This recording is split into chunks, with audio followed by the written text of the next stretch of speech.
Hey y'all, welcome to Home and Heart with Angelle. I'm Angelle and welcome to my kitchen. So today we are making snacks for Alexandra's little, what do we call it? Market.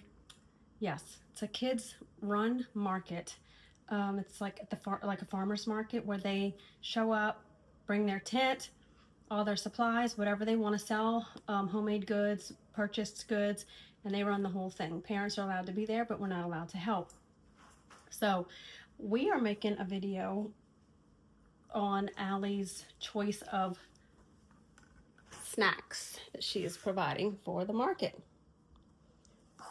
So pretzel rods, Oreos, and Rice Krispie treats dipped in the candy melts. We have chocolate and white, and then we have these cute little fancy, we've never used these before, but baking confetti. It's got little mini chocolate chips and sprinkles. And we also are going to get to do Southern firecrackers. I'll have the recipe linked below, but basically you take saltines. I have soda crackers, they're basically the same thing. And they are like a spicy, savory snack. You brush them with olive oil and spices and red pepper flakes. And they are delicious, hence the name firecrackers. The market's tomorrow, so we're gonna get this made up today, and we go set up at 5 o'clock, and the market's from 6 to 9. This will be her first one, so we're excited to see how she does. We bought boxes of chips and containers of drinks and waters that she'll also be selling. She made her cute little sign yesterday. I'll post all that when we go tomorrow. I'll take some pictures and videos of the market itself so you'll get to see it. Okay, first thing we're going to do, Allie, if you want to pour the chocolate into the bowls. I'm going to open these. I want to see how cute they are.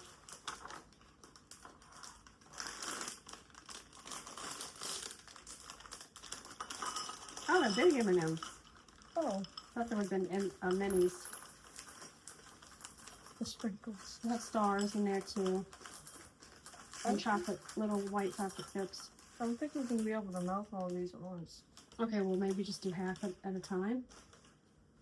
Probably so. We'll just add to it as we need more. It'll be hard to keep them all melted at one time. Okay. So you're going to put that in the microwave in intervals of about a minute or 30 seconds. Stir and then put them in again until you reach your desired texture. And you can also add a teaspoon of coconut oil, vegetable oil, whatever type of oil, just like a neutral oil, to your chocolate, so that way it's more glossy and silky and less thick. All right, let's get a couple spoons. Let me see if I have any more sprinkles.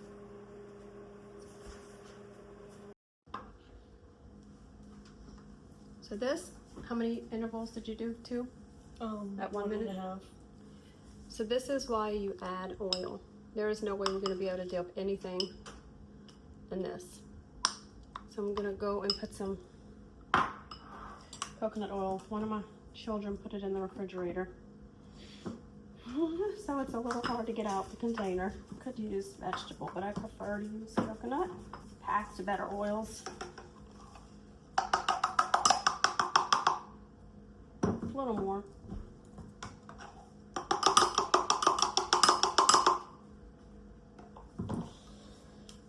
Let's see if it'll melt. Oh yeah, it's melting up pretty good just from the warmth of the chocolate.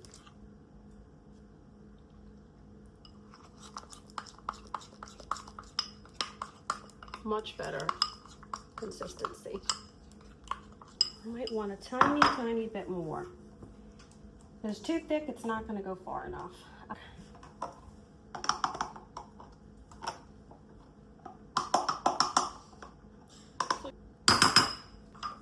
All right, it looks good. So what we're gonna do is, you can use wax paper, which I don't have any more of, but if you use foil sprayed with some nonstick spray, you're just as good. No, this isn't the best oil. It's a work in progress. I think my husband bought this. Throw him under the bus. Oh, well, just kidding. But I did think he bought it. I bought one of those little pump sprayers that you use for olive oil. Boy, that thing was a pain in the butt to work. He kind of gave up on it. So I need to find another option. Okay, you ready, Al? You want to do one of these? I was thinking just halfway down to give the this a cute little appearance. Yeah. I'm just going to set it on wax paper. Just kind of dip it in there and tap it off the excess. I don't even know. That's fine. Maybe just like put it down. You can like maybe just kind of go up with it. And then just put it on the, tap it real good, knock all that excess off. Because all that excess is just going to go on the paper and go to waste. And then if you want sprinkles on that one, just sprinkle them on. Alright, ready? Alright, start crack-a-lacking. Come on, Mama. There you go. I'll just put it here. Let's see what happens. All that extra just ends up going to waste. So tap it off on the side, like both sides.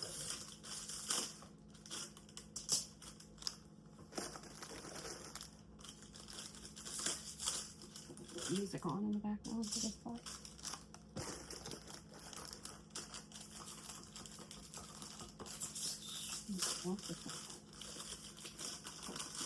That should be fine.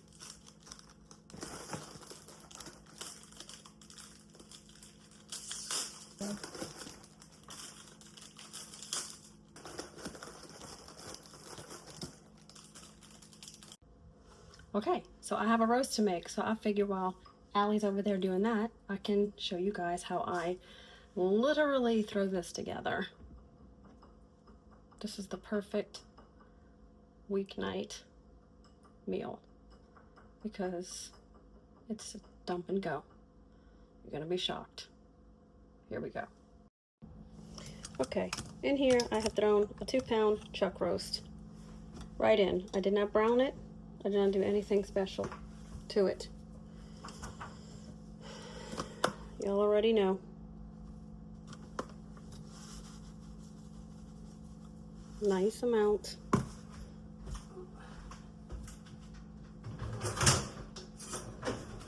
Sorry. Well, I guess I'll season it all at one time. And then flip it. This goes on everything. Absolutely everything, especially since we're not putting real garlic in there. Listen, I am a mom of 6 kids, if y'all don't already know. And my niece lived with us for 5 of those years. For 5 years. And my daughter and my granddaughter lived with us for 2.5 years. I have had a house full for most of my life. And I'm a homeschool mom. That was onion powder. I'm going to add some of this garlic salt. This stuff is fantastic. It's the first time I really use it. It's got parsley too. I needed easy, uncomplicated, affordable, healthy options. If you find yourself in any of those categories, you and me can be friends. And I can help you out, sis. Now, of course, me and my husband, we have always been foodies. He is a great cook. I have become, I wouldn't say great, I've become a good cook. But I still am not like the type to go through the extreme lengths that he goes through for stuff. He enjoys like long drawn out processes. He doesn't have time to do that too much anymore. He used to do it a lot. But not only do I not have much time, I don't really like long drawn out processes. Okay, so this baby is pretty much coated in seasoning on both sides. It smells really good already, all those seasonings. I am going to add a little salt, because even though you have those seasonings in there, you still need to add a little salt. Okay, and you need some packets of brown gravy. You can buy packets, or you can buy this container, and you mix this. This one thing makes 20 cups. This is probably like $4. It's really cheap. Now, if you were to brown your roast like we did the other day with the chicken in a pot, and then add your liquid, it will create its own gravy. But when you want a quick dump and go, or you don't have time, like it's 12 o'clock, I need to get this in or it's not going to be ready for dinner. So so this is what I end up using. I just pour a bunch in a cup with water, but let me see the actual, like how much you're supposed to use. 2 tablespoons per 1 cup of water. So let's get our cup, measuring cup. We're going to get this filled up with 2 cups of water. Now, I always, pretty much 90% of the time, put onions in everything I cook. I just poured some in. Why dirty a spoon? Because it adds a lot of flavor, and it adds some healthy aspects, some ratio with some vegetable, right? Speaking of vegetable, this would be fabulous if you wanted to make this like even a vegetable soup. You could add vegetables to here if you would like, or you could do like the more pot roast style with potatoes, celery, carrots. My kid's obsessed about that, and if I have that in the refrigerator, I'm going to throw some in. So let me go get my last few little ingredients. I'll be right back. Look what I found. All of the above, and I'm going in with all of them because it makes the meal go farther, stretches it, and it's healthier. I don't have a ton of celery. My husband used most of it for his meal prep this week, but I'm going to use what I have. He did buffalo meatballs. They look fabulous. Speaking of looking fabulous, this was pre-washed, but let me wash this. Look, coming along great. Looking good. Okay. Let's get chopping. I did turn my crock pot on, so that's over there getting warm. I like nice size vegetables. It's like you actually getting something in there. Some of these are a little big, but I don't really care. It'll be rustic. I'm gonna do 2 carrots. I find if you put too much carrots, it takes the flavor over and it makes it like a really sweet carrot flavor. I don't like that.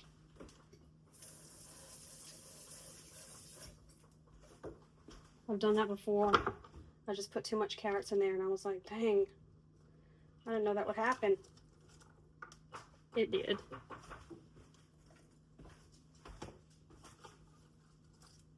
Let's put this over there.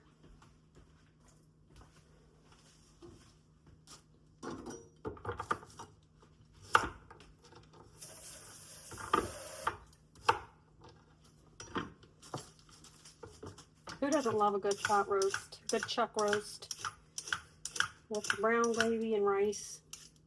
Now you could eat this on French bread, make yourself a po' boy, which is what we did recently at a birthday party. Talk about divine. Or if you were not putting potatoes in here, you could make mashed potatoes and put it over mashed potatoes. Or if you love potatoes a lot, put potatoes in it and put it over mashed potatoes.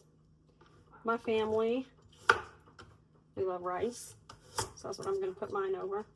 I'm cutting them like this so that way they cook more evenly if they're like closer in size to each other. Oopsie. Because if you have this big hunk of dory and this little one, that'll be mush and this will be crunchy. So we're going to cut them so they're a little closer in size.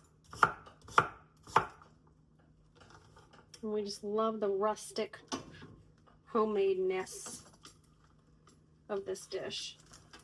Let me scrape this in. And I'm going to do the onion last because, alas, it makes me cry. The less amount of time I have to subject myself to pain, the better. I'm going to do 3 potatoes. The kids love the potatoes.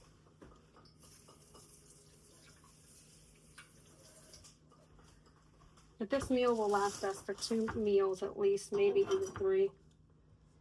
It just depends on if they eat it for lunch or not.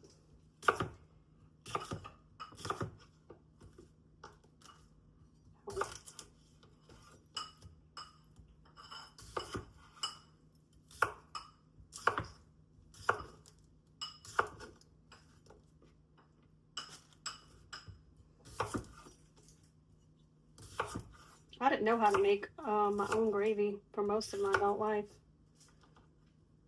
I've always just used the packets. I learned how to make a roux. I didn't know how to make a gravy. Y'all want to know where I learned how to make a gravy? YouTube or Facebook. Miss Brenda Gant. I don't know if any of you guys follow her. She's from Alabama. She runs a bed and breakfast out of her home. And Southern homemade food. Her biscuits are her staple. But what I have learned over the years is us Cajun people and country folk, we all kind of similar. We did not have a whole lot of resources and money back in the day. A lot of people were farmers and they had like one hunk of meat to work with.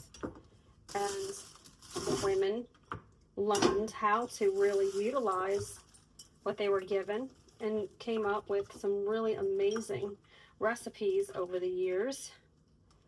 And making a gravy with what you had was one of the things that they learned how to do. Let me toss this.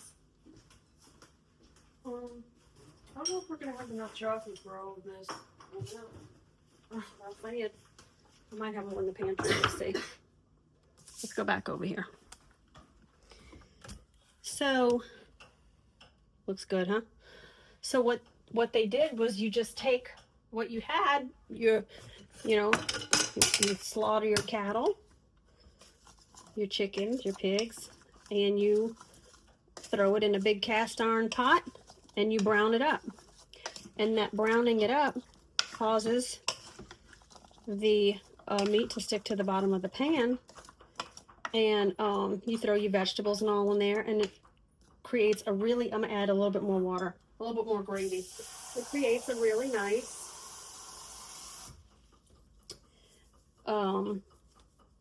gravy. Once you add your liquid to the pot, it releases all of those brown bits from the bottom, and that's your gravy. And so if you don't go ahead and brown your meat, you won't be able to have a homemade gravy. So that's when you rely on things like this stuff, which I'm fine with. Of course, everyone would prefer homemade, but that's just not reality for a lot of people. There's lots of people who work. Most families are now both parents work, and they're lucky to even get a homemade dinner on the table. I consider this homemade.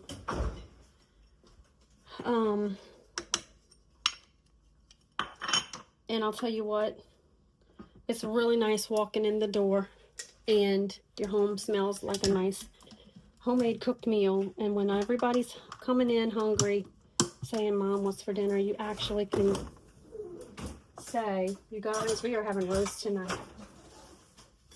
That will fill all their little tummies from a hard day at school and fill everybody's hearts as you sit around the table and you eat dinner or the TV, LOL, wherever you eat. Just eat together somewhere. We do both. We like to watch TV together and while we eat sometimes, or a lot of times, more than we used to as the kids have gotten older. I'm coming, Allie. But anyway, sorry guys. Let me fix this phone real quick. But anyways, what I was saying was, you just have, if you don't want to cut the vegetables, it's okay. Just put the meat, seasoning, gravy, and go. Honestly, it will take you less than 5 minutes. And when you come home, you just throw your rice in the crock pot. And they even make cooked rice at the grocery store. You can find it in the freezer and you can throw it in the microwave. Make it even easier. But we're gonna let that cook while we finish working on this, and we'll have a healthy, delicious dinner waiting on us. So let's get this finished up and we'll get some more beautiful footage for y'all as we move on to Faye's Oreo here in a second. It is looking so good. We have a variety of treats. This one's gonna get, I guess, a couple of them we can put a drizzle of the white chocolate on. We have some very fancy sprinkles on some fun, cute sprinkles on others. That's our pretzel rods, and then we have our Oreos. And then we have our Rice Krispie treats. We're getting sticks. So they'll be like a Rice Krispie pop. And we already have this amount done. Moving right along. Delicious. Hearty chunks of potatoes, carrots, tender roast, celery, onion,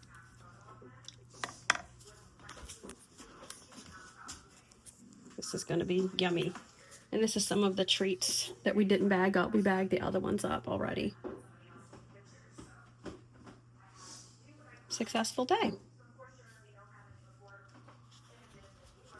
Well, thank y'all for joining me. I'm going to eat my yummy dinner. Let's see how it tastes. Needs a little salt, Liv? I don't even, but maybe somebody does. Very beefy. Great flavor. Does need a little salt. I guess once you put it over the rice.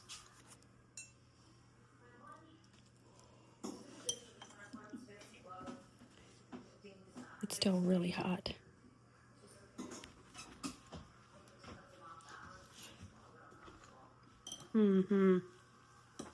Delicious. Warm, healthy, hearty, and affordable. Well, thank y'all for joining me in my kitchen, and I'll see y'all next time.